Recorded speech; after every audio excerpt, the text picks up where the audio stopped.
Bismillahirrahmanirrahim. Assalamualaikum warahmatullahi wabarakatuh. Alhamdulillahi rabbil alamin. Wa bihi nasta'in ala umuri dunya waddin. Wassallallahu wasallam ala nabiyyina Muhammadin wa ala alihi wa ashabihi wa man sara ala nahjihi wa iktafa bi atharihi wa da'a bi da'watihi wa istanna bi sunnatihi ila yaumiddin. Subhanaka la ilma lana illa ma 'allamtana innaka antal alimul hakim. Rabbi shrah li sadri wa yassir li amri wahlul 'uqdatam min lisani yafqahu qawli wa la hawla wa la quwwata illa billahil aliyyil azim. Amma ba'du. Alhamdulillah, kita bersyukur kepada Allah Subhanahu wa taala pada pagi ini kita dapat bertemu untuk meneruskan pengajian Mukhtasar Al-Bidayah wan Nihayah karangan Al-Imam Abdul Fida Al-Muhaddits Al-Mufassir Ismail bin Umar ibn Kathir Ad-Dimashqi Asy-Syafi'i rahimahullahu taala. Yang mana kita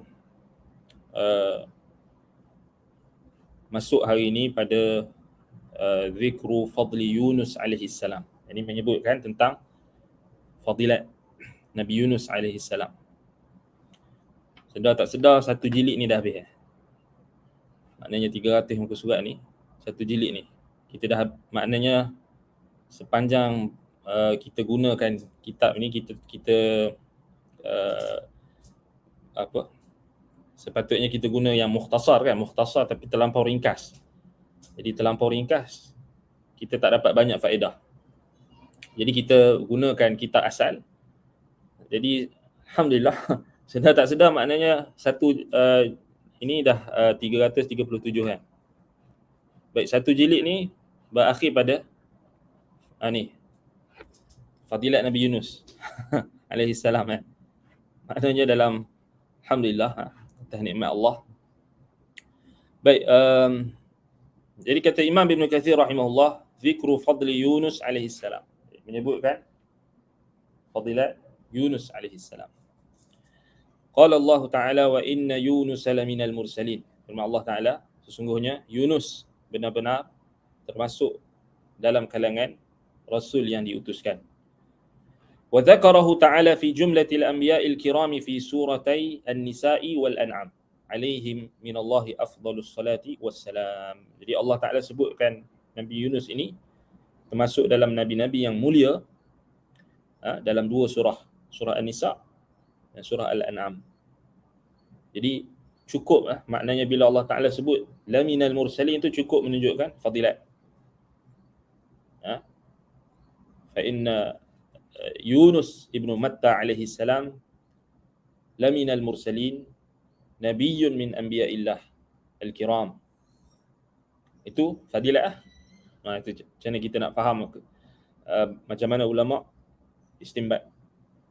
Maknanya dengan ayat Quran tu sudah cukup sebenarnya untuk mengisbatkan fadilat Nabi Yunus alaihi salam.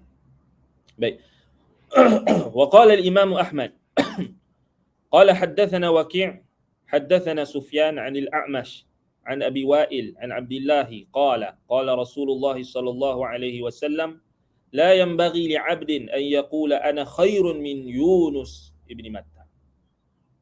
Baik, berkata Imam Ahmad telah menceritakan kepada kami, Waqi' katanya telah menceritakan kepada kami Sufyan daripada Al-A'mash Sulaiman ibn Mihran an Abi Wa'il an Abdullah ibn Mas'ud radhiyallahu an qala Rasulullah sallallahu alaihi wasallam la yanbaghi li'abdin an yaqula ana khairun min Yunus ibn Matta. Katanya Rasulullah sallallahu alaihi wasallam bersabda, tidak sepatutnya bagi seorang hamba mengatakan aku lebih baik berbanding Yunus ibn Matta. La yanbaghi li'abdin an yaqula ana khairun min Yunus ibn Matta. Tidak seharusnya, tidak sepatutnya, tidak boleh bagi seorang hamba mengatakan saya atau aku lebih baik daripada Yunus bin Matta. So ini larangan. Rawahu al-Bukhari min hadis Sufyan al-Thawri bihi.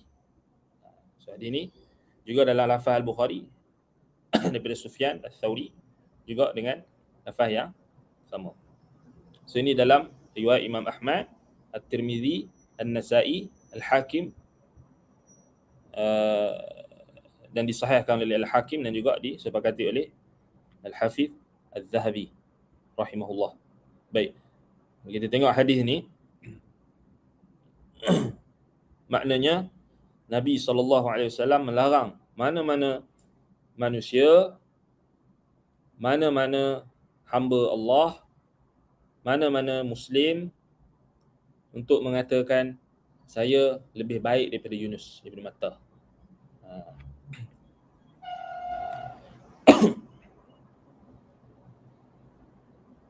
Ini satu adab, kan? Nabi SAW dekat sini nak bagi tahu dekat kita bagaimana Nabi ajar kita macam mana ta'addub, beradab dengan orang yang lebih utama dan orang yang sudah meninggalkan kita, maknanya orang yang sudah berlalu. Tilka ummatun qad khalat, yakni mereka yang telah berlalu sejarahnya, mereka yang telah mendahului kita dari sudut iman dan amal, dari sudut keimanan, dari sudut kedudukan di sisi Allah Subhanahu Wa Taala, ujian, ibtila, mereka lepas. Dan mereka telah mencapai tahap yang telah Allah Taala tentukan, kenabian. So, Nabi ajar kita beradab. Malangnya hari ini kita tengok orang tak beradab. Tak beradab dengan ulama salaf, tak beradab dengan hatta dengan Nabi SAW pun. Dan ini adalah fenomena yang sangat berbahaya apabila kita melihat, apabila agama itu tidak diambil daripada ahlinya, kita tengok rosak. Apabila seruan kononnya semua orang boleh baca buku sendiri, untuk belajar agama ni tak perlu talaqi, baca je buku, baca je, dengar dekat ni dengar sendiri kat YouTube, kemudian baca saja sendiri, tak perlu ada guru dan sebagainya. Seruan yang meluas-luaskan perkara tersebut kita lihat sudah menatijahkan natijah yang buruk hari ini apabila kita melihat ada golongan yang mereka yang mencela ulama salaf, mereka yang mencela ulama-ulama ahli sunnati wal jamaah tanpa ada perasaan khasyah, tanpa ada perasaan takut kepada Allah. Ini antara faedah yang kita boleh dapat daripada hadis ini. Nabi SAW larang untuk kita mengatakan kita lebih baik daripada Yunus Ibn Matta. Maknanya apa? Maknanya orang yang mendahului kita dari sudut ilmu, dari sudut kenabian, maka apa sahaja yang berlaku kepada mereka yang Allah Ta'ala sebutkan dalam Al-Quran, tidak berhak untuk kita kata saya lebih baik daripada Yunus bin Matta. Tak berhak untuk kita kata saya lebih baik daripada Fulan dan Alan, saya lebih baik daripada orang ini, saya lebih baik daripada Imam Ahmad, saya lebih baik daripada Imam Asy-Syafi'i, saya lebih baik daripada Imam Abu Hanifah, saya lebih baik daripada Imam Malik, saya lebih baik daripada Abdullah bin Abbas, saya lebih baik daripada Abdullah bin Mas'ud. Itulah maksudnya yang Nabi nak ajar. Kalau Nabi, kita tak boleh kata aku lebih baik daripada Nabi sekian, aku lebih baik daripada orang ini. Sebab apa? Kalau kita tengok, ini menunjukkan kepada kita betapa pentingnya pemahaman Nabi SAW, tafsiran Nabi SAW dan para sahabat untuk kita faham Quran. Kalau kita tak faham Quran ikut pemahaman salaf, bahaya. Itu yang jadi. Dia boleh anggap dia lebih baik daripada Yunus. Yang anda cerita dulu kan. Apalah dia boleh cakap macam tu dekat Nabi Yunus. Apalah Nabi Yunus ni lari daripada dakwah. Hati-hati kan. Apalah Nabi nampak. Kalau kita tak ikat pemahaman Al-Quran kita itu dengan pemahaman Nabi SAW, para sahabat, sesat. Confirm sesat. Dan itu yang banyak berlaku pada orang-orang orientalis, orang-orang kafir yang baca Quran, dia orang tak dapat petunjuk. Bahkan dia orang lagi sesat. Atau anti hadis, dia baca Quran, dia ikut teradap dia je. Ikut hawa nafsu dia. Baca macam baca novel, baca surat khabar. Tak ada rasa takutkan Allah, tak ada rasa khasyah, tak ada rasa bertanggungjawab. Kita tak mau didik masyarakat macam tu. Chaos, fauda. Akan berlaku kerosakan.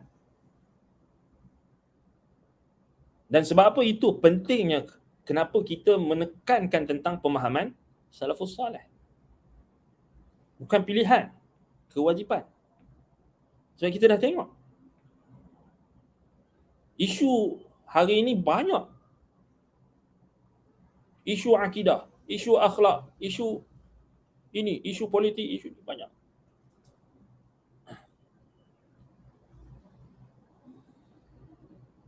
Dan kalau semua orang kita beri kebebasan untuk mentafsir ayat Quran, untuk mentafsir teks-teks agama tanpa ada disiplin, tanpa ada integriti, kita akan tengok kerosakan. Ini ulang balik takfir mengkafirkan dalam politik. Sama je, ulang balik. Episod yang lepas tu dia ulang balik. Mengkafirkan musuh politik. Tapi benda tu kita tak pelik pun. Sebab kita bila dalam bidang aliran akidah ni, bidang akidah, firak dan sebagainya, biasalah. Kafir mengkafirkan tu biasa. Tapi kita tak mau benda tu dinormalisasikan. Kita tak mau jadi. Sebab itu adanya pengajian akidah ahli sunnati wal jamaah tu sangat penting. Dalam akidah ahli sunnah jelas.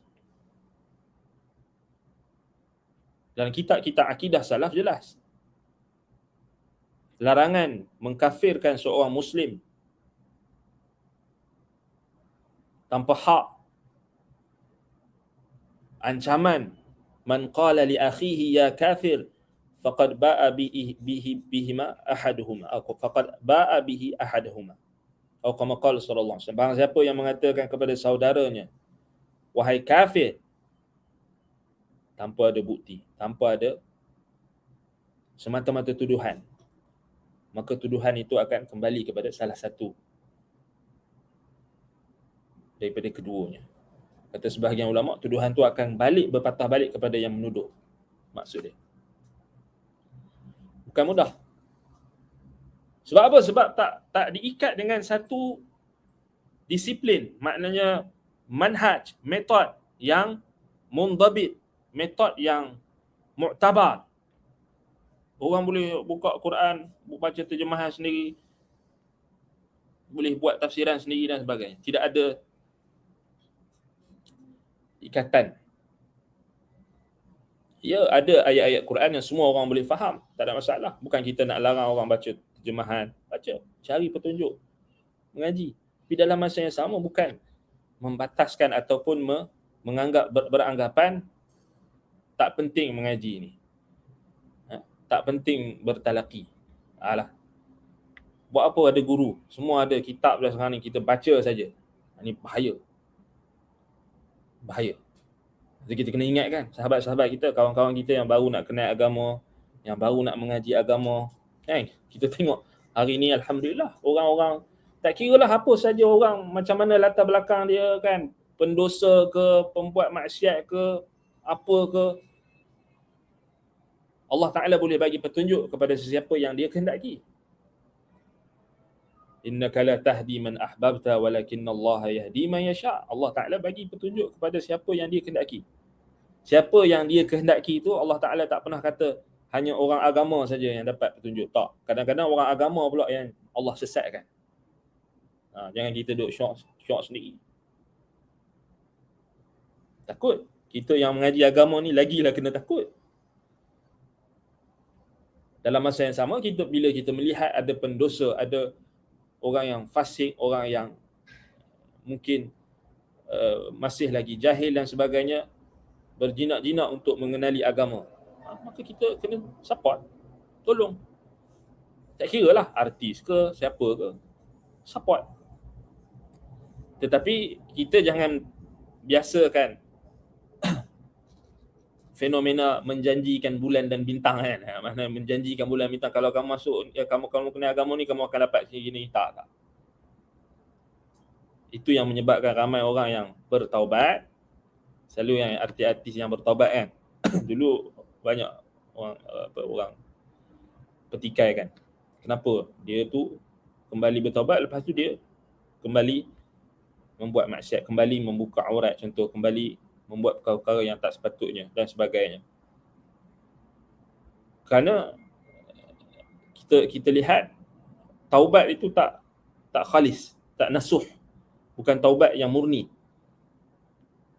Sebab tu kita tak maknanya bagi mereka-mereka yang baru nak kembali kepada pangkal jalan, maka sepatutnya mereka, kalau benar-benar mereka nak kembali, maka perlu diteliti syarat-syarat taubat yang diterima oleh Allah. Syarat nak taubat, nak dapat taubat nasuha tu. Bukan sekadar tukar pakaian, pakai jubah, tukar penampilan, pakai niqab, pakai ini, pakai itu. Tukar penampilan zahir semata-mata tak memberi kesan yang sebenarnya. Perubahan perlu bermula daripada hati. Ya, penampilan itu penting. Tutup aurat, pakai pakaian yang tidak syuhrah, tidak membawa kepada populariti, tidak ada bentuk-bentuk tasyabuh, menutup aurat. Tapi bukan itu semata-matanya. Masuk nak kenal nak kembali kepada agama ni, kadang-kadang tu ada, maaf cakap, tujuan-tujuan yang nak meniaga dan sebagainya, itu dia dapat lah. Tapi yang penting kena betulkan niat tu. Innamal a'malu binniyati wa innama likulli imri'in ma nawa. Man ta'allama ilman mimma yubtagha bihi wajhullah la yata'allamahu illa liyusiba bihi 'aradan minad dunya lam yajid 'arfa jannati yaumal qiyamah. Siapa yang menuntut ilmu, yang sepatutnya ilmu yang dia tuntut itu dituntut untuk mencapai wajah Allah. Man ta'allama ilman mimma yubtagha bihi wajhullah. Dan Nabi bagi tahu asal kita menuntut ilmu untuk nak capai wajah Allah. Bila kita bertaubat, bila kita nak kembali ke jalan yang lurus, kita semua pendosa, hari-hari kita kena bertaubat. Maka ingat, kita menuntut ilmu ni kerana nak wajah Allah. Nabi kata, la yata'allamahu illa liyusiba bihi 'aradan minad dunya. Dia tidak menuntut ilmu, tidak mempelajari ilmu itu melainkan kerana nakkan 'aradan minad dunya, nak mendapatkan bahagian-bahagian dunia yang sedikit. 'Aradan minad dunya maknanya dia nak nasib, bahagian daripada dunia saja. Sebab apa? Berubah sebab nak meniaga tudung contoh. Sebab nak meniaga ini, nak meniaga Quran, nak meniaga buku, nak meniaga ini. Berubah. Itu semata-mata nak supaya dapat crowd daripada orang-orang agama, supaya orang-orang agama pandang dia dan sekiannya, pandang dia baik dan sebagainya. Tak ada masalah pada asal kalau niat kita itu untuk mendapatkan sebahagian daripada dunia itu sebagai wasilah, tak masalah. Tetapi jangan sampai tahap menutup niat yang asal. Niat asal tu kerana nak wajah Allah. Sebab itu penting. Tak kira lah, bukan kata artis saja, orang-orang yang biasa nak taubat, kita yang dah mengaji agama kemudian leka dan lalai dan sebagainya pun semua samalah. Kena peringatkan tentang niat. Wa qala al-Bukhari aidan haddathana Hafs bin Umar qala haddathana Syu'bah an Qatadah an Abi al-Aliyah an Ibn Abbas عن النبي صلى الله عليه وسلم قال ما ينبغي لعبد أن يقول إني خير من يونس بن متى ونسبه إلى أبيه. So daripada Al-Bukhari pula, riwayat Al-Bukhari daripada Hafs ibn Umar, daripada Syu'bah, Qatadah, daripada Abil Aliyah Ibn Abbas, daripada Nabi SAW bersabda, tidak sepatutnya bagi seorang hamba mengatakan sesungguhnya aku lebih baik daripada Yunus bin Matta. Tak boleh. Tak boleh lah. Maknanya bukan Yunus bin Matta saja, semua Nabi. Lebih-lebih lagi Nabi Yunus dalam konteks penceritaan tu kita dah baca dalam Al-Quran, kita nampak Allah Ta'ala menegur Nabi Yunus AS dan Allah Ta'ala mengangkat kedudukan Nabi Yunus AS dengan teguran. Dengan kita kata dengan ujian yang telah kita kata dihadapi oleh Nabi Yunus AS dan kita tak mungkin nak capai tahap tu. Mustahil. Kita tak boleh capai tahap seperti mana Nabi-Nabi. Kan? Sebab itu kita tak boleh kata saya lebih baik. Cuba tengok baru-baru ni bila ada seorang hamba Allah yang mencela imam-imam salaf, mencela siapa? Imam Harb ibnu Ismail Al-Kirmani, mencela Imam Ad-Darimi, mencela Imam apa lagi, ramai dia cela, ramai dia maki, memang kurang ajar. Cuba tengok dia bila dia cakap, bila dia ulas tentang mihnah, fitnah Imam Ahmad bin Hanbal dan sebagainya, dia meremehkan. Dia kata dia guna naratif yang jahat lah, maknanya naratif yang meremehkan. Apalah ni, apa dia Imam Ahmad ni, Hanabila, murid-muridnya ni, mereka ni trauma sebab kena bantai dengan Mu'tazilah, kena ni.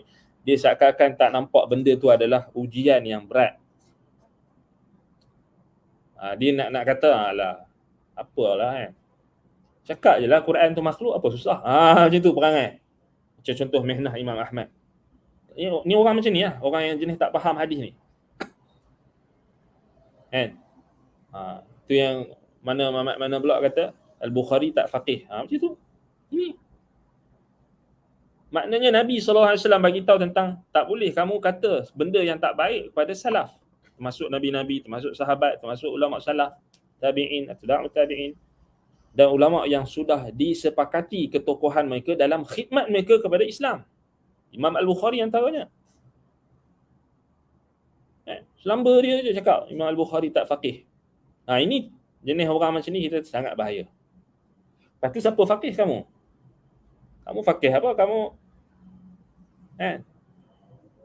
tauhid pun tak lepas lagi. Allah pun tak tahu di mana. Duduk di luar, di dalam, tidak ini, tidak itu. Faqih apa? Safih lagi ada lah. Masih lagi i'tiqad wali-wali itu dapat memberi bekas, memberi kesan. Duk minta dekat wali, duk tawassul dekat wali-wali lagi. Faqih apa? Jahil, ajhalun nas, asfahun nas, paling bodoh kali. Masih buat benda-benda bid'ah dalam agama, faqih tak faqih lah. Faqih ni orang yang menepati sunnah, orang yang menepati tauhid. Imam Al-Bukhari faqih. Selamba dia je. Dulu dah ada yang kata Imam Ahmad tak berjaya dalam dakwah. Sama jugalah macam dalam kita ni. Kebetulan kita masuk bab ni, alhamdulillah taufik daripada Allah Subhanahu Wa Taala. Nabi kata, "Wa ma yanbaghi li 'abdin an yaqula anni khairun min Yunus bin Matta." Maknanya bukan semata-mata kita kata aku lebih baik daripada Yunus. Bahkan kalau kita kata aku lebih baik daripada ulama-ulama Islam yang dulu, aku lebih baik daripada fulan, aku lebih baik daripada Al-Bukhari, aku lebih baik daripada, tak boleh jugalah. Tu maksud dia Nabi nak ajar. Maknanya beradablah dengan orang yang telah mendahului kita. Orang yang sudah terbukti mereka mempunyai jasa dalam menyebarkan Islam. Bayangkan Imam Al-Bukhari, kitab Al-Jami'us Sahih, kitab Imam Al-Bukhari, Sahih Al-Bukhari itu, maknanya sudah disepakati akan kesahihannya. Bahkan kata ulama, as-sahhul kutubil musannafati ba'da al-Quran, kitab yang paling sahih selepas Quran, Sahih Al-Bukhari. Imam An-Nawawi nukilkan ijma'. Maknanya semua umat Islam pada zaman yang sebelum kita dan zaman sekarang sepakat. Tak faqih lagi ke? Kamu yang tak faqih, kamu yang tak pernah faham fiqh Al-Bukhari. Yang dulu kata kat Imam Ahmad ni, apa Imam Ahmad gagal dalam dakwah? Selamba badak je cakap macam tu. Sebab Imam Ahmad kena sebat dengan Mu'tazilah. Kamu tak faham, tak nampak sangat tak baca sejarah. Jahil sejarah. Kemudian keluar perkataan yang berat. Kalau kita dengar tu berat. Sebab tu baru-baru ni ana Mamat ni ana tengok bahaya sekali kenyataan dia tentang mihnah khalqil Quran yang berlaku kepada Imam Ahmad. Merendahkan kedudukan Imam Ahmad, Imam Ahli Sunnati wal Jamaah. Dan sama juga kita tak setuju dengan orang menyesatkan Imam Abu Hanifah, orang yang mengkafirkan Imam Abu Hanifah. Sama jugalah kita tak setuju dengan orang yang merendahkan kedudukan ulama-ulama salaf. Kerana lepas ini kalau kita tak kekang budaya fenomena mencela ulama salaf ni, mencela ulama ahli sunnah, mencela ulama-ulama yang mendahului kita dari sudut kelebihan, dari sudut kedudukan, dari sudut ilmu. Walaupun kita yakin, memang kita yakin para ulama ni tak maksum. Mana ada orang kata ulama maksum? Tak. Ulama ada kesalahan, ada kekurangan mereka. Tetapi kebaikan mereka itu nak dibandingkan dengan kekurangan dan kesalahan mereka itu lebih banyak kebaikan mereka. Bayangkan Imam Al-Bukhari, maknanya pahala yang dia dapat sekarang berapa kurun dah. Kita duk maki dia, kita duk kata dia tak faqih. Seluruh dunia baca kitab Sahih Al-Bukhari, seluruh dunia, seluruh umat Islam ambil faedah daripada Sahih Al-Bukhari. Kamu seorang je ke tak baca?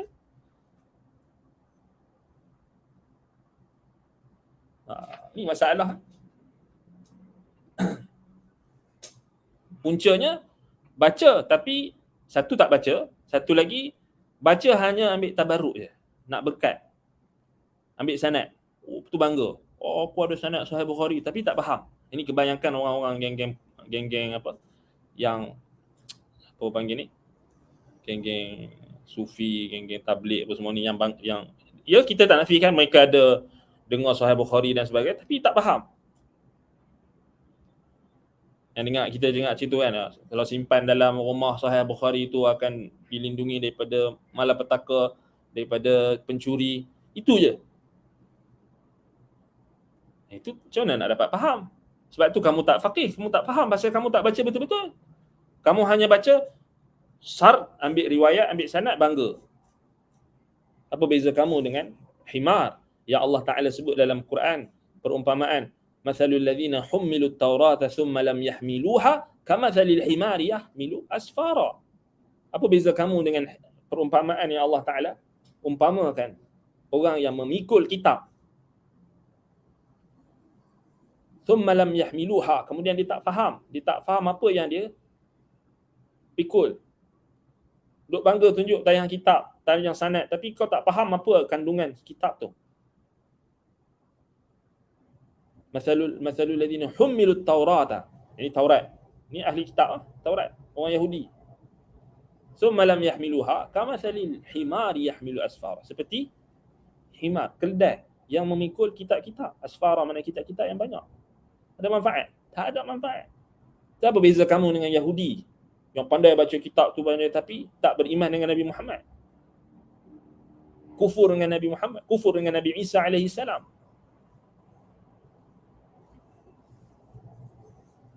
Jadi apa beza kamu baca kitab Sahih Bukhari, kitab penuh dekat dalam rumah tapi kamu tak baca?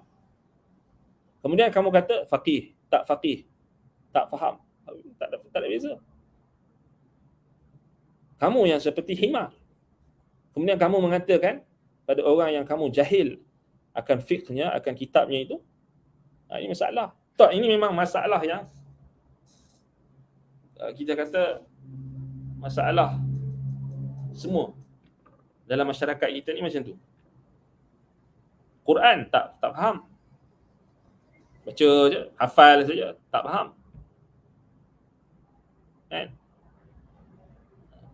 Kalau faham, tak buatlah benda-benda yang mengarut, bid'ah, syirik. Kalau faham, sudah tentu dia mentauhidkan Allah, sudah tentu dia ikut sunnah. Puncanya tak faham. Itu. fenomena yang kita nampak ni sangat bahayalah. Sampai kita tengok dia akan bawa kepada nanti cela sahabat Nabi. Dia step by step. Dekat tanah Arab tu dah ada dah cela Muawiyah, cela Syiah, cela sahabat Nabi. Cela mencela antara Imam Ibn Abi Hatim Ar-Razi, Abu Hatim Ar-Razi rahimahullah sebutkan apa dia, termasuk min alamati ahli al-bid'ah al-waqi'atu fi ahli al-athar. Termasuk tanda-tanda ahlu bid'ah mencela ahlul athar, mencela ahlul hadis, mencela ahlus sunnah, mencela ahlus sunnah, ahlul athar, ahlul hadis, mencela salaf. Itu tanda-tanda ahlul bid'ah. Sebab apa? Kita faham. Dulu mereka cela Syekh Al-Albani, mereka cela Syekh Muhammad bin Abdul Wahab, mereka cela Syekhul Islam Ibn Taymiyah, mereka maki, mereka kata macam-macam, tuduh ekstremis dan sebagainya. Bangkit, ulama bangkit, ustaz asatizah kita bangkit, jawab, bangkit, buat seminar, buat kerja, tulis kitab, tulis buku, sebarkan kepada masyarakat, jawab tuduhan-tuduhan. Semua orang yang beriman, walak mereka kepada orang beriman, walak mereka kepada wali-wali Allah, ulama Islam. Kan? Apa dia pun tak tuduh dulu kat Syekh Al-Albani? Tuduh macam-macam, buat fitnah Syekh Al-Albani rahimahullahu ta'ala. Ambil kerat dia punya fatwa, dua daripada konteks, tuduh dia buat macam ni, tuduh dia macam ni, buat fitnah. Sedangkan beliau dah meninggal. Kamu boleh cakap macam tu, kamu tak ada rasa takutkan Allah. Kemudian tokoh mereka mengarang kitab, mengarang buku, mencela ulama-ulama salaf, menyenaraikan semua ulama-ulama ahli sunnah sebagai musyabbihah, mujassimah. Tengok tu semua tak lepas. Murid-murid Imam Al-Bukhari kena mujassimah, Imam Ibn Khuzaimah kena, semua kena, Ibn Abi Asim, semua kena. Kita tengok ini semua kitab yang kita guna, kita rujuk. Ini siapa ni? Dia ambil daripada Zahid Al-Kautsari yang merupakan pemegang panji Jahmiyah pada zaman ini. Kita kata tu dia marah lah. Apa kata kat Zahid Al-Kautsari imam kami? Tak. Imam hampa yang mensunnahkan mencela salaf. Apa yang dia tak tuduh pada ulama-ulama sunnah? Al-Khatib Al-Baghdadi kena teruk dengan Zahid Al-Kautsari. Bahkan sahabat Nabi tak terlepas. Zahid Al-Kautsari ni sampai tahap cela sahabat Nabi. Sebab itu bangkit ulama sunnah, antaranya Syekh Abdul Rahman bin Yahya Al-Muallimi, mempertahankan sahabat-sahabat Nabi, mempertahankan ulama-ulama salaf. Dicela oleh Zahid Al-Kautsari yang taksub fanatik terhadap Abu Hanifah, sampai membuat fitnah kepada ulama-ulama yang tak sealiran dengan dia, ulama salaf. Inilah penyakit tu, samalah. Zahid Al-Kautsari dah mati, ni nak ada pengganti, dia nak cari pengganti. Sunnatullah dia berulang, mencela ulama salaf, nanti cela sahabat. Tangga untuk sampai pada cela sahabat. Jadi Imam Al-Bukhari berapa banyak dia punya pahala? Syiah cela Muawiyah. Nampak? Syiah cela Muawiyah. Berapa banyak pahala Muawiyah? Kamu tahu tak, Muawiyah lah yang buka Uzbekistan.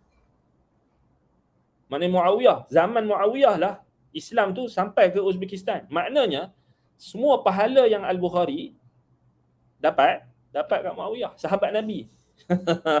Ini kelebihan, nampak?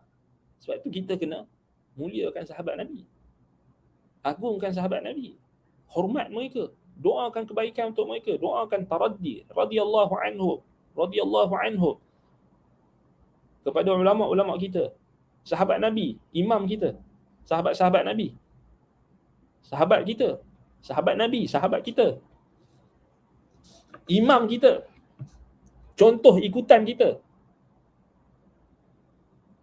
Fa in amanu bimithli ma amantum bihi faqad ihtadaw. Allah Taala jamin hidayah kalau kita iman, kita beriman macam sahabat Nabi beriman. Tiba-tiba kamu cela sahabat Nabi, kamu cela orang-orang yang memperjuangkan jalan sahabat, kamu apa ni? Bayangkan pahala Muawiyah radhiyallahu an dapat. Semua yang kita baca jasa Al-Bukhari tu dapat. Bayangkan berapa banyak pahala Muawiyah. Kemudian tiba-tiba kita merendahkan Muawiyah, kita kata Muawiyah ni gini gitu. Apa ni? Sama juga, mereka takkan mula dengan sahabat, mereka akan mula Al-Bukhari ni sini. Macam tu sama. Alamatu ahlul bidah al-waqi'atu fi ahli al-athar. Tanda ahli bid'ah itu dia akan cela ahlul athar. Dia akan cela ulama hadis, dia akan cela ulama ahli sunnah. Macam cela macam-macam. Al-Harb Al-Kirmani kena cela, murid Imam Ahmad. Dulu cela Al-Barbahari. Ad-Darimi pun kena cela, sekarang kena maki dah. Dipetikai kan.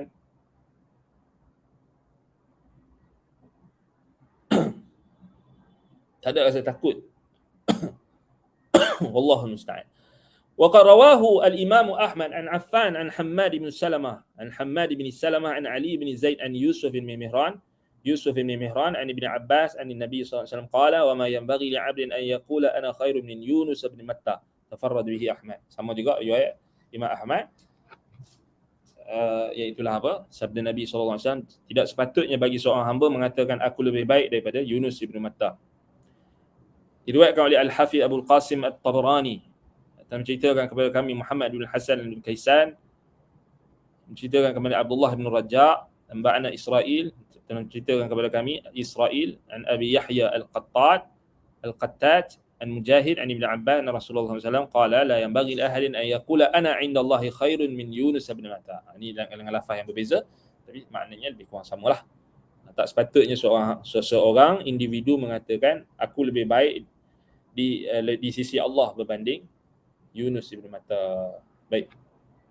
Sama juga ni Imam Ibn Kathir bawakan riwayat Al-Bukhari yang berikutnya la yanbaghi li 'abdin an yaqula ana khairun min Yunus bin Matta. Riwayat banyak kan. Wala aqulu inna ahadan afdalu min Yunus bin Matta. Wala aqul inna ahadan afdalu min Yunus. Dan aku tidak mengatakan ada seseorang pun yang afdal, yang lebih utama berbanding Yunus bin Matta.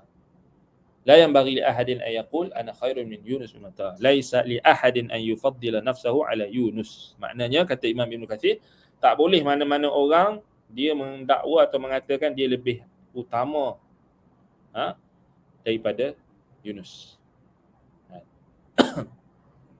Itu panggil syok sendirilah. Kan? Itu panggil syok sendiri. Macam mana kamu boleh mendakwa kamu lebih baik daripada nabi-nabi Allah? Dan macam mana kamu tahu kamu tu akan selamat? Kamu tak selamat lagi, kamu dah hidup lagi. Nabi Allah ni dia dah meninggal. Dah meninggal dunia.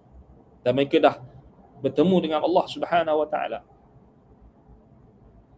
Tilka ummatun qad khalat laha ma kasabat wa lakum ma kasabtum wa la tusaluna amma kanu ya'malun. Demikian umat-umat yang telah berlalu. Bagi mereka apa yang mereka usahakan, dan bagi kamu apa yang kamu usahakan, dan kamu takkan dipertanggungjawabkan atau dipersoalkan tentang apa yang mereka buat. Kita ni tak dipertanggungjawabkan apa yang Nabi Yunus berlaku pada Nabi Yunus. Allah Taala dah ampunkan dia, Allah Taala dah angkat kedudukan dia. Apa sebab kita nak soalkan pula ataupun kita nak kata kita lebih baik daripada Nabi Yunus? Kan? So, tengok Nabi SAW bagi satu, dia panggil ni saddu dzari'ah. Cantik Nabi larang kita untuk cakap sesuatu yang boleh menjatuhkan kedudukan Nabi-Nabi ataupun mengangkat kedudukan kita di atas kedudukan mereka yang lebih utama. So Nabi letakkan Nabi dulu, Nabi Yunus contoh. Maknanya Nabi Musa pun kita tak boleh kata saya lebih baik daripada Musa, saya lebih baik daripada Nabi ini, saya lebih baik daripada Nabi ini. Dan orang yang bawah daripada Nabi seperti para sahabat pun samalah. Tak boleh kita kata aku lebih baik daripada Abu Bakar, aku lebih baik daripada Umar, aku lebih baik daripada Muawiyah, aku lebih baik daripada Umar, sahabat Nabi. Tak boleh. Sama lah. Maknanya setiap tabaqat tu kita tak boleh. Sama juga kita tak boleh kata aku lebih baik daripada Al-Bukhari. Tak boleh. Kan? Maknanya kita tak tahu kelebihan orang yang datang sebelum kita tu. Maknanya kita jahil lah. Kita tak tahu apa yang mereka telah mendahului kita berbuat kebaikan. Kita tak tahu maknanya. Wal qaulul akhar la yanbaghi li ahadin an yufaddiluni ala Yunus ibn Matta kama qad warada fi ba'dil ahadith. la tufaddiluni 'ala al-anbiya wa la 'ala Yunus bin Matta. Hadha min babil hadmi wa tawadhu' min salawatullah wa salam alaihi wa ala sa'iri anbiya'illahi wal mursalin. Baik.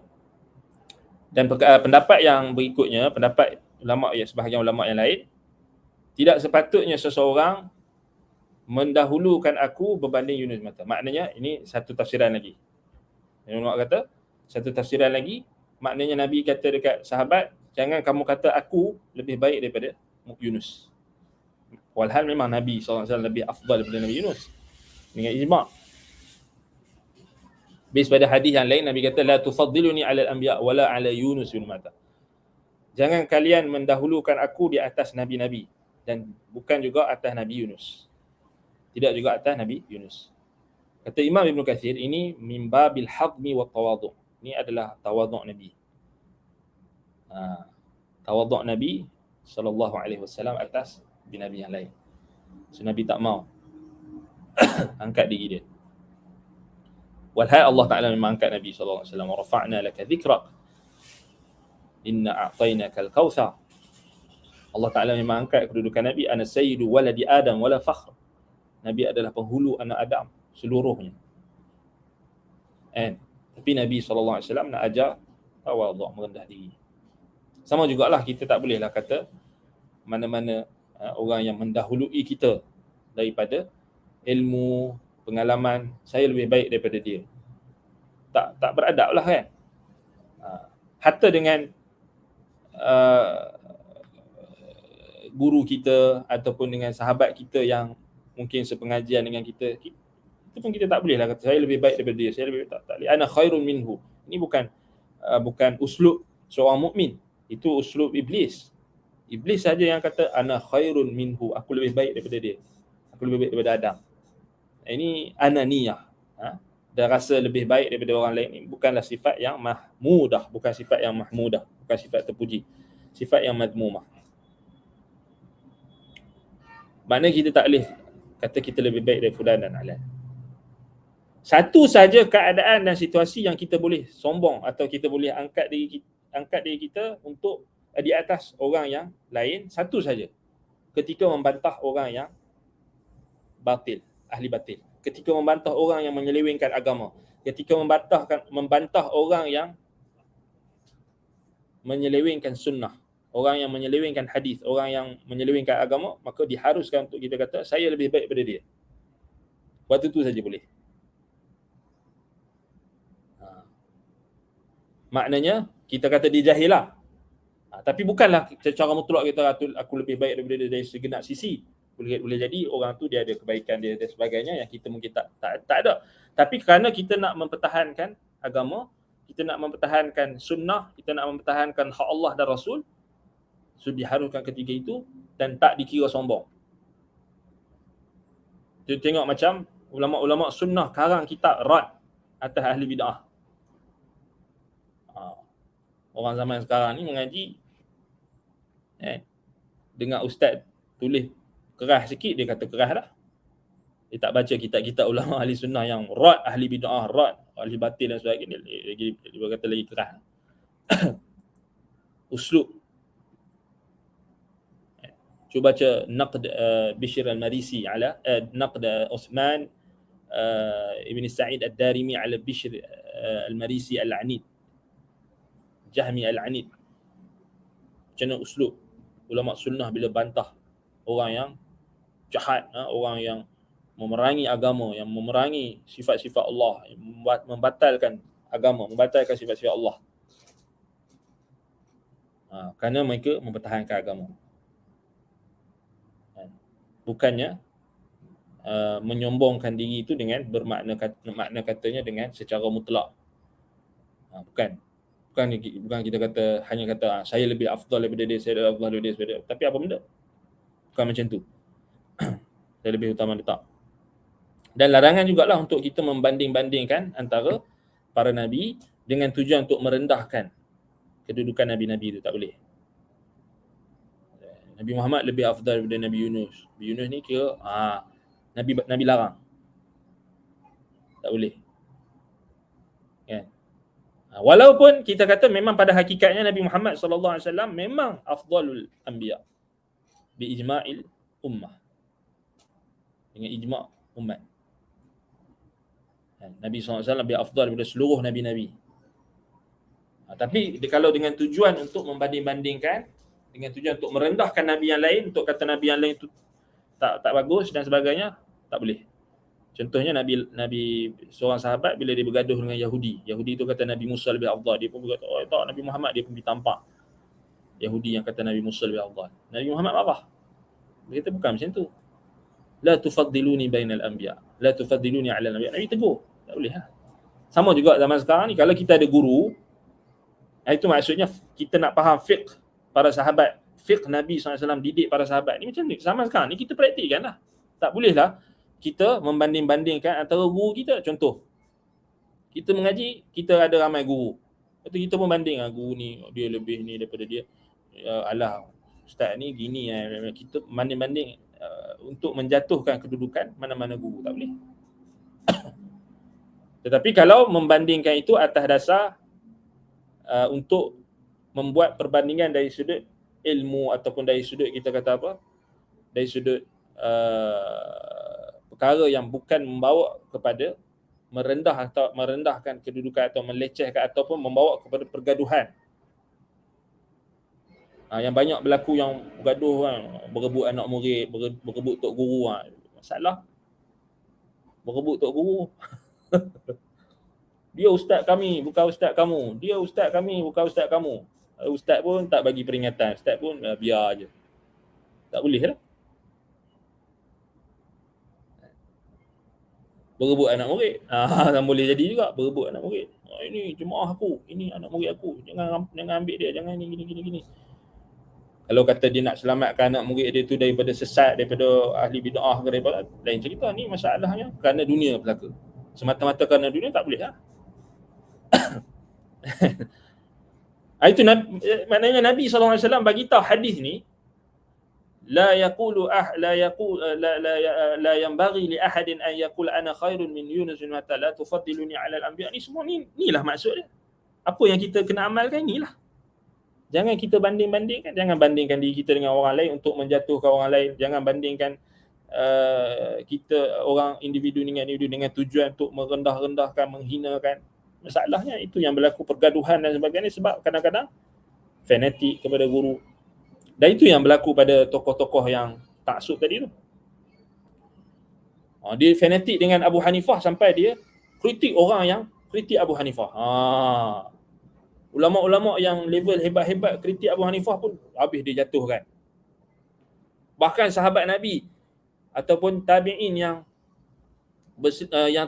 berbeza pendapat dengan Abu Hanifah habis dia jatuhkan. Ni Zahid Al-Kautsari contoh. Anda tak panggil dia ulama lah kan? Ada orang kata dia ulama lagi. Itu geng-geng dia lah. Tak, Syekh Abdul Rahman bin Yahya Al-Mu'allim ni karang kitab At-Tankil untuk bantah penyelewengan dia. Anda tak kata dia ulama Ahlul Bid'ah. Bila kita kata tu, dia kata, hampa cakap kat guru kami, cakap kat syekh kami, imam kami. Hampa kata dekat Al-Bukhari tu, hampa kata dekat Khatib Al-Baghdadi, hampa kata dekat ulama-ulama ahli sunnah. Tak apa pula. Sebabnya taksub, fanatik. Kan? Dia sentuh ulama, kita sentuh ulama mereka, marah. Dia sentuh ulama kita tak boleh marah. Sebab itu kata Syekh Abdul Rahman bin Yahya Al-Mu'allimi rahimahullah, min awsa'i awdiyatil batil al-ghulu fil afaq. Termasuk daripada lembah kesesatan yang paling luas adalah sikap fanatik ekstrim terhadap orang-orang yang mempunyai kelebihan seperti ulama, orang soleh ataupun pemerintah. Fanatik. Itu jadi gaduh tu.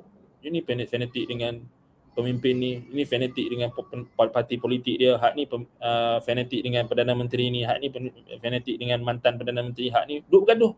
Dia ni lebih baik, dia tu lebih baik. Itu. Dalam agama kita dah ada solution. Solution dia maknanya janganlah kamu banding-bandingkan dengan tujuan untuk bergaduh.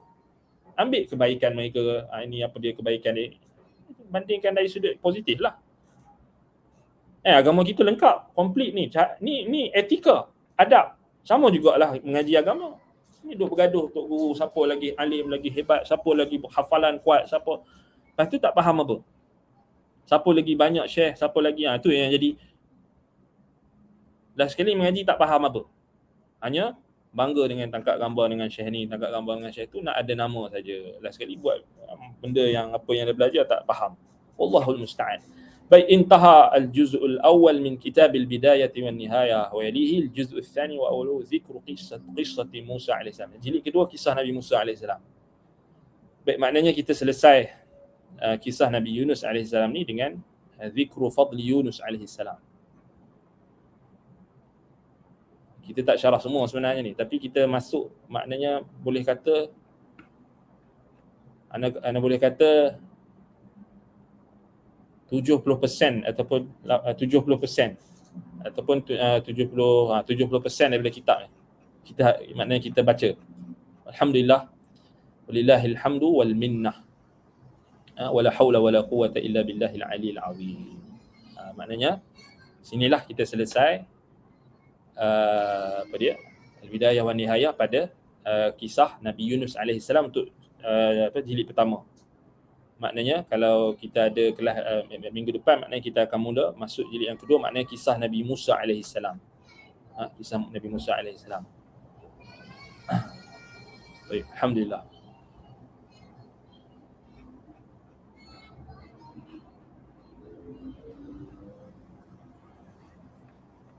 Baik. Baik, jadi insya-Allah kita akan,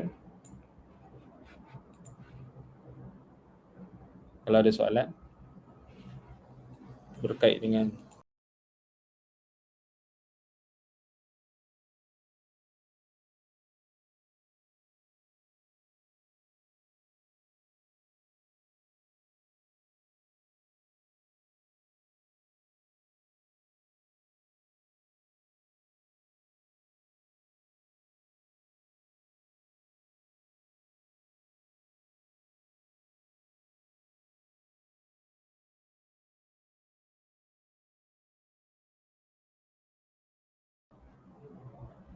baik. Kalau ada tak ada soalan, baik, ada. Soalan sahabat kita ni, barakallahu fikum, boleh tolong huraikan lebih detail bila Ustaz sebut tadi ingin mencapai wajah Allah, adakah tahap tertinggi di syurga untuk dapat melihat wajah Allah? Ya. Tahap tertinggi dalam syurga, nikmat yang paling tinggi di dalam syurga adalah melihat wajah Allah. Dalilnya Allah Taala sebut dalam surah Yunus. Allah Subhanahu Wa Taala sebut lilladzina ahsanul husna wa ziyadah. Bagi orang-orang yang melakukan kebaikan, ihsan, dan mereka itu akan diberikan al-husna. Mereka dijanjikan Allah dengan syurga. Al-husna maknanya jannah. Al-husna maknanya al-jannah. Lilladzina ahsanul husna wa ziyadah. Jadi situ kata Imam Ibn Jarir At-Tabari rahimahullah, al-husna hiyal jannah. Itu pertama, kita nak masuk syurga.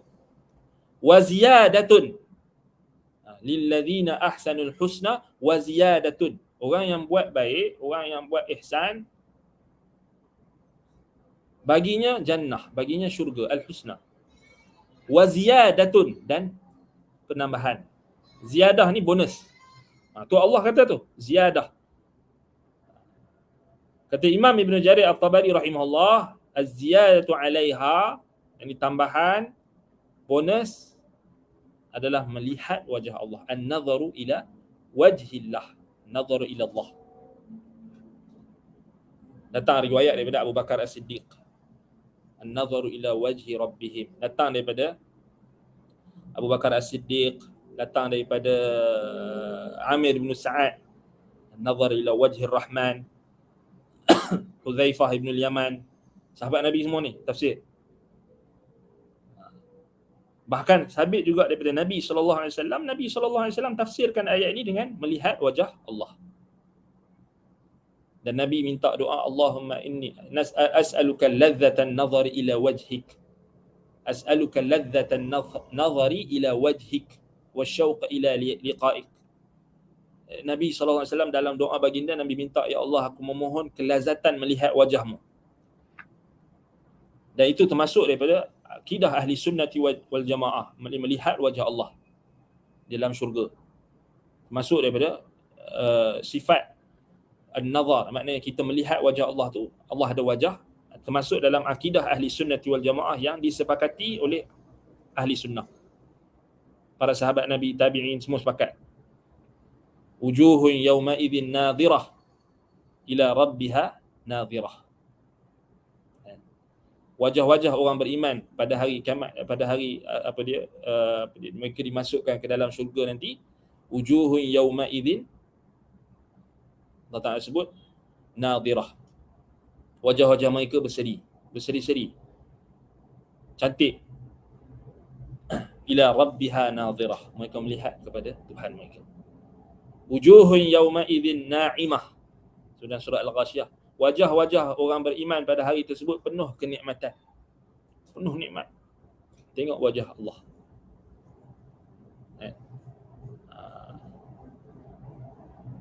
Baik. Dan Imam Ibn Al-Qayyim sebutkan nikmat yang paling tinggi, yang paling agung adalah melihat wajah Allah dalam syurga kelak. Dan sebab itu kita kena usahakan untuk kita beramal dan kita beriman dengan Allah Subhanahu Wa Taala dengan sebenar-benarnya. Itu yang menjadi syarat untuk kita nak masuk ke dalam syurga dan nak melihat wajah Allah. Dan doa minta Allah Ta'ala. Dan buat berusaha untuk mentauhidkan Allah dengan sebenar-benar, dengan semurni-murninya, ikhlas. Kerana tauhid itu adalah kunci utama untuk kita masukkan kita ke dalam syurga. Maknanya nak tengok wajah Allah tu kena masuk syurga dulu. Masalahnya kita ni tak boleh jamin kita masuk syurga atau tak. Kita kena beramal. Kita kena menjauhi larangan Allah, mengikuti perintah-perintah Allah. Itu sahaja syarat yang penting. Sebab itu dalam sebahagian hadis Nabi SAW bagi tahu tentang kalian akan melihat Tuhan kalian dalam syurga. Innakum satarawna rabbakum kama tarawna al-qamara lailatal badri la tudammuna fi ru'yatihi. Kalian akan melihat wajah kalian akan melihat Tuhan kalian. Maknanya dalam syurga. La tudammuna fi ru'yatihi, ataupun ketika di padang mahsyar, sebagai ulama kata, kamu tidak akan bersesak-sesak, tak akan susah untuk melihat Tuhan kamu. La tudarruna fi ru'yatihi, kamu tak akan bersusah payah untuk melihat. Dalam sebahagian riwayat dalam As-Sunnah Ibn Abi Asim, sahabat tanya Nabi, ada tak alamat, ada tak tanda macam mana kami nak faham, macam mana kami tengok Tuhan kami? Nabi SAW bagi perumpamaan. Nabi kata, kamu tengok tak bulan purnama dan kamu masing-masing berada di tempat masing-masing, kamu nampak tanpa kamu bersusah payah untuk melihat bulan purnama yang indah, yang jelas, yang tinggi di atas kamu, maka fallahu a'zam wa ajal. Nabi SAW gunakan kiasul awal. Nabi kata, maka Allah lebih utama untuk kamu lihat di akhirat kelak nanti, dan lebih agung dan lebih mulia dan lebih indah, lebih cantik daripada bulan purnama. So Nabi bagi sahabat faham logik, akal. Itu dalam riwayat dalam As-Sunnah Imam Ibn Abi Asim. So maknanya kita akan tengok Allah Ta'ala. Macam mana Allah Ta'ala, itu kita tak tahu. Sebab tu Nabi kata, lan tarau rabbakum hatta tamutu. Innakum lan tarau atau lam tarau rabbakum hatta tamutu. Kamu takkan tengok Tuhan sampailah kamu mati. Maknanya nak tengok Tuhan, mati dulu lah. Kat dunia kamu tak boleh tengok. Kat dunia kamu tak boleh tengok. Lan tarani, Allah kata kat Nabi Musa AS, tak boleh. Baik. Itu berkenaan dengan mencapai wajah Allah tu, ni antaranya untuk melihat wajah Allah. Allah Ta'ala ada wajah. Wajah Allah laisa kamithlihi syai' wa huwas samiul basir. Allah Ta'ala wajahnya tak sama macam makhluk lah. Allah Ta'ala wajahnya adalah wajah yang layak dengan keagungannya, layak dengan kemuliaannya. Wajah Tuhan. Maknanya kita tak boleh nak bandingkan dengan apa-apa pun. Sebab kita tak pernah tengok Tuhan. Sebab tu kena beramal. Sebab tu kena bersungguh-sungguh beramal. Ikut perintah Allah. buat sesuatu mencari wajah Allah, menuntut ilmu kerana nak wajah Allah, belajar kerana nak wajah Allah, buat baik kerana nak wajah Allah. Maknanya kita ingat wajah Allah tu yang tertinggi. Itu Anda selalu sebut dalam kelah-kelah anak, bagi motivasi dekat sahabat-sahabat kita itu. Itu yang menyebabkan kita dapat kekuatan, motivasi yang tertinggi. Kita tak bagi yang bawah-bawah ni. Selalu kita dengar, nak masuk syurga nak minum arak, nak masuk syurga nak jumpa bidadari. Okey, tak apa, fine. Tak ada masalah. Tapi janganlah sampai tahap tu saja. Kena update sikit lah. Update maknanya kita belajar lagi. Maknanya tahu apa nikmat dalam syurga tu yang paling agung. Ni antaranya kita dah dapat. Melihat wajah Allah. Dan kita kena nak tahu lagi, kita kena mengaji lagi. Untuk faham Al-Quran, untuk faham As-Sunnah, untuk dapat sampai tahap kita nak ainul yakin, kita nak dapat. Kan? Maknanya kita dapat, kita nampak macam kita nampak dengan keyakinan. Nampak dengan mata hati kita. Walaupun kita tak nampak dengan mata pandangan kita, tapi mata hati kita celak. Tu belajar ni sampai tahap tu. Sebagaimana kata tuan guru kita, sebahagian tuan guru kita, belajar ni dua. Sama ada belajar sampai reti atau belajar sampai mati. Kan? Belajar agama ni jangan kita maknanya kita just ikut mainstream punya pemahaman. Belajar agama semata-mata nak kerja, semata-mata nak makan gaji, semata-mata nak jadi guru kafar, semata-mata nak ini, nak dapat pangkat, nak jawatan, sekadar itu saja, tak. So kita kena didik masyarakat, maknanya mengaji ni bagi sampai reti. Reti maknanya kita tahu.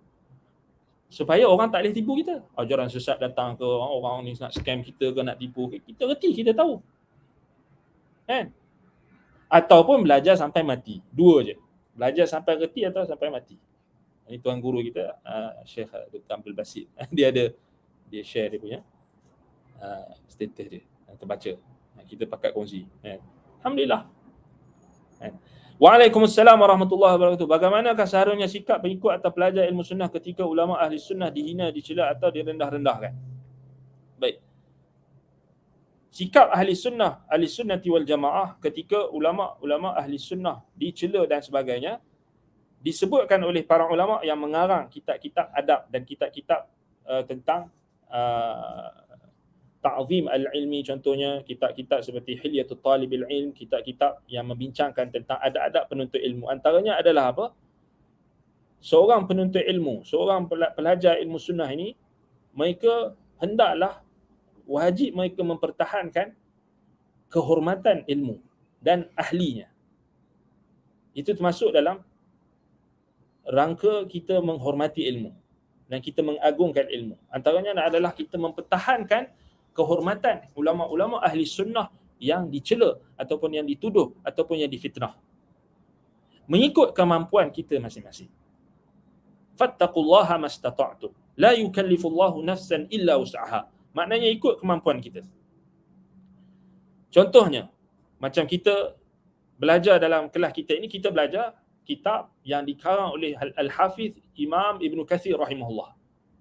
Katakan kita terdengar ada orang tuduh Ibn Kathir ni sesat, atau ada orang tuduh Ibn Kathir ni tak boleh pakai ke, atau orang meremehkan Ibn Kathir ke, maknanya kita pun bagi tahu dekat mereka tentang kedudukan Imam Ibn Kathir. Buku dia, contoh. Kita bagi tahu Ibn Kathir ada ulama puji dia gini, kita baca dia punya biografi. Macam mana pendapat ulama sunnah, ulama-ulama yang lain memuji kedudukan Ibn Kathir, memuji ketokohannya, kita pun kongsikan pada masyarakat. Contoh macam orang menghina Imam Al-Bukhari, maknanya kita bangkit. Bukan kita buat demonstrasi. Bukan buat demonstrasi yang kat sepanduk kami love Bukhari, atau buat qasidah ke, menari-nari, menyanyi, tak, bukan.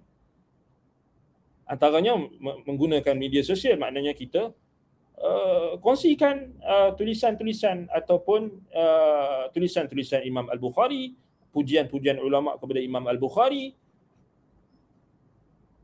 Contohkan Imam Al-Bukhari dicela, kita angkat Imam Al-Bukhari. Sebab orang tak tahu. Manusia ramai jahil. Ramai masyarakat hari ini mereka hanya mengangkat artis-artis, mengangkat penyanyi, Jadi kita angkat Imam Al-Bukhari ni macam orang-orang awam angkat artis-artis dan pelakon-pelakon dan orang-orang fasik itu. Kita angkat ulama. Angkat ulama ni maknanya kita menceritakan kepada manusia manaqib mereka, fadilat mereka, kedudukan mereka. Nampak? Kalau kita mampu untuk menulis, kita tulis. Imam Al-Bukhari, tulis. Tak mampu tulis buku, tulis status. Beli buku Imam Al-Bukhari, baca. Ajar anak kita supaya cintakan Imam Al-Bukhari. Baca biografi Imam Al-Bukhari. Bagi kalau ada ustaz yang bidang hadis, bukalah kelas Sahih Al-Bukhari, contoh kan. Ni nak buka Sahih Al-Bukhari pun malas. Kan? Jadi bila sampai tahap orang dah tak kenal Imam Al-Bukhari, lalu bangkitlah orang-orang jahil, orang-orang jahat, orang-orang fasik merendahkan ulama. Puncanya kenapa? Kerana ahli ilmu tak menghidupkan ilmu. Itu punca dia. Dah buat sampai PhD hadis apa semua, bukalah kelas Sahih Bukhari. Takkan nak tunggu orang hina Al-Bukhari baru nak buka kitab Sahih Bukhari? Malu lah. Ni masalah kan. Orang mengaji hadis banyak. PhD hadis, master hadis, kenapa tak buat? Masalahnya itu ana tak berapa setuju jugalah sistem akademik. Kadang-kadang sistem akademik universiti ni kadang-kadang dia memang kelompongan dia sangat banyak lah. Antaranya macam kitab-kitab ulama ni hanya jadi rujukan dia, tak disebarkan, hanya jadi rujukan akademik. Tulis artikel apa semua. Lepas tu artikel tu simpan peram apa semua. Orang awam tak dapat faham, tak dapat manfaat apa semua. Kerja KPI saja. Berbanding dengan kita sebarkan ilmu ulama tu. Antaranya mengajar kitab. Mengajar kitab. Ataupun sebarkan tentang manaqib, fadilat, kelebihan. Antaranya lagi adalah menjawab kalau kita mampu jawab. Itu serah kepada asatizah kan, asatizah jawab. Kita pun share. Contohlah maknanya yang kita boleh buat, lakukan. So, banyak orang tuduh imam ini, orang tuduh ulama ini, orang tuduh Ibn Taymiyah dulu kan. Itu antara pendirian. Sikap. Mana kita menyebarkan kebaikan ahli ilmu, menyebarkan fadilat mereka, menyebarkan kitab mereka. Itu paling penting. Berkhidmat untuk kitab mereka. Ulang kaji termasuk belajar tak? Ustaz, belajar ni setiap kali yang baru bagi. Ya, ulang kaji termasuk dalam murajaah, termasuk dalam turuqut ta'lim ataupun turuqut ta'allum. Murajaah termasuk dalam metod ataupun termasuk dalam salah satu dirasah, pembelajaran. Maknanya katakan kita dah tinggal kan. Contoh ni anda rasa sahabat kita ni Hamdi ni dulu join diploma kita ni anda ingat nama ni mungkin tinggal lama kan. Mungkin nak murajaah tu termasuk dalam kita belajar balik. Tak ada masalah. Dia macam ni. Belajar ni dia tak ada istilah kita kata bersara. Pencen dalam belajar ni tak ada istilah pencen. Kan? Belajar ni dia sampai mati. Dia sampai mati. Tak kira usia. Dalilnya sahabat-sahabat Nabi walaupun dah tua-tua dah, mereka tetap menuntut ilmu. Mereka tetap belajar. Bukan kita kata memang jangan kita aku ni dah tua, dah tak boleh ni, dah tak boleh itu, sibuk ni, jangan kita bagi alasan. Kalau kita sibuk, carikan waktu yang untuk kita sibukkan satu bahagian daripada waktu kita itu untuk menuntut ilmu. Katakan bekerja dan sebagainya, carikan waktu. Contohnya hari Sabtu dengan Ahad ke, ataupun hari yang kita free. Jangan kita free saja, bahkan letakkan ada ilmu. Maknanya kita punya bahagian dengan ilmu. Kerana ilmu ni adalah apa? Nur, cahaya. Petunjuk daripada Allah Subhanahu Wa Taala. Ilmu ni adalah kita kata tak boleh nak dibandingkan dengan wang ringgit. Duit ringgit tak boleh nak banding ilmu ni. Ilmu kita kata yang menjadi imam, yang memimpin kita. Kalau tak ada ilmu, semua orang kata para ulama kalau bukan kerana ilmu, semua orang kal bahaim, seperti binatang.